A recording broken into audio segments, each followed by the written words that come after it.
Assalamualaikum warahmatullahi wabarakatuh. Semoga kebahagiaan selalu menyertai Anda semua.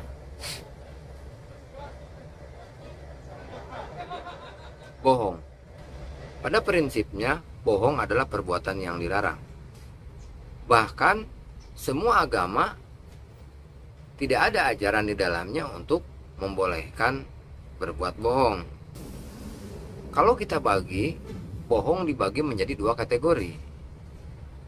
Yang pertama adalah emang dia berbohong, emang dia mengatakan tidak sesuai dengan faktanya, emang dia mengatakan sesuatu yang tidak sebenarnya terjadi.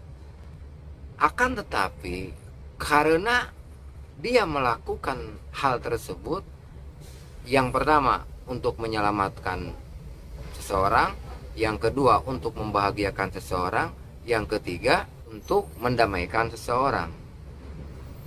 Nah, untuk kategori yang ini ada sebagian orang yang mengatakan bahwa berkata bohong itu boleh.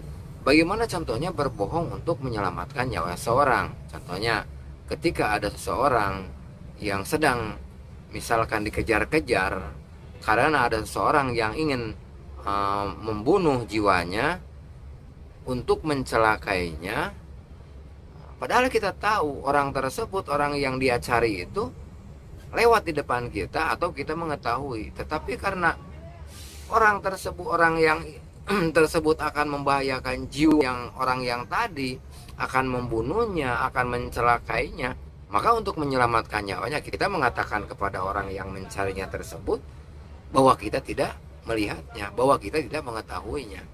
Ataupun ketika nyatakan, apakah kamu melihat misalkan orang yang orang yang pakai baju merah lewat ke sini?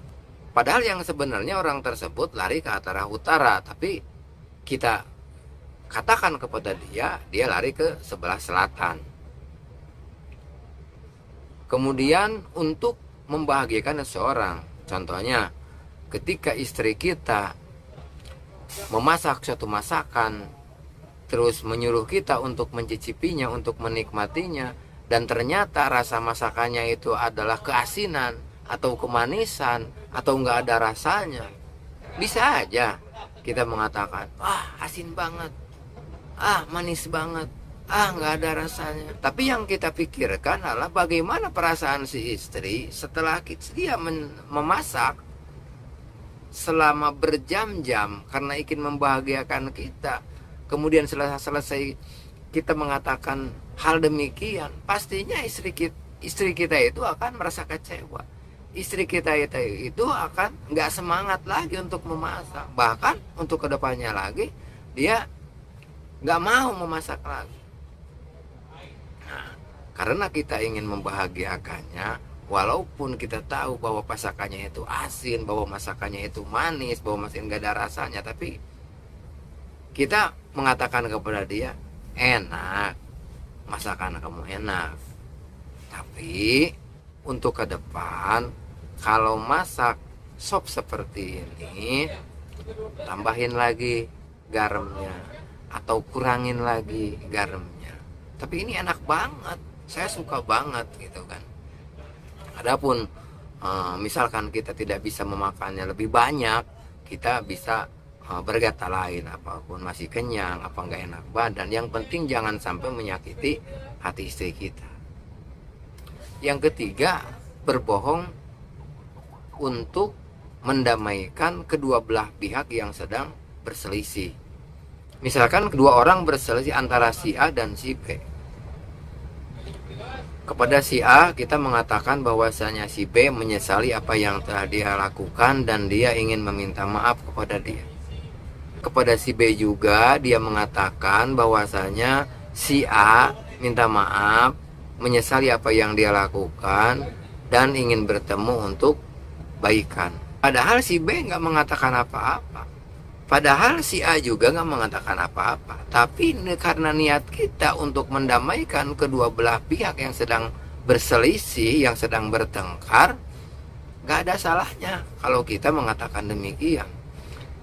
Yang mana apa yang telah kita katakan itu sedikit besarnya akan berdampak kepada hati mereka, kepada emosi mereka, minimal menurunkan tensi amarah mereka. Lebih baik lagi seandainya mereka rukun kembali. Kemudian kategori bohong yang kedua adalah kategori bohong yang mana apa yang dia katakan itu tidak sesuai dengan fakta, apa yang dia katakan itu tidak sesuai dengan kenyataan, apa yang dia katakan itu memang mengada-ngada. Tetapi karena dia ingin mendapatkan suatu keuntungan, karena dia ingin berniat jelek, ingin merugikan seseorang, nah ini bohong yang ini yang membahayakan, bohong yang ini yang dilarang. Bahkan semua agama pun melarang berbuat seperti demikian. Semoga ada sedikit manfaat dari video ini. Assalamualaikum warahmatullahi wabarakatuh.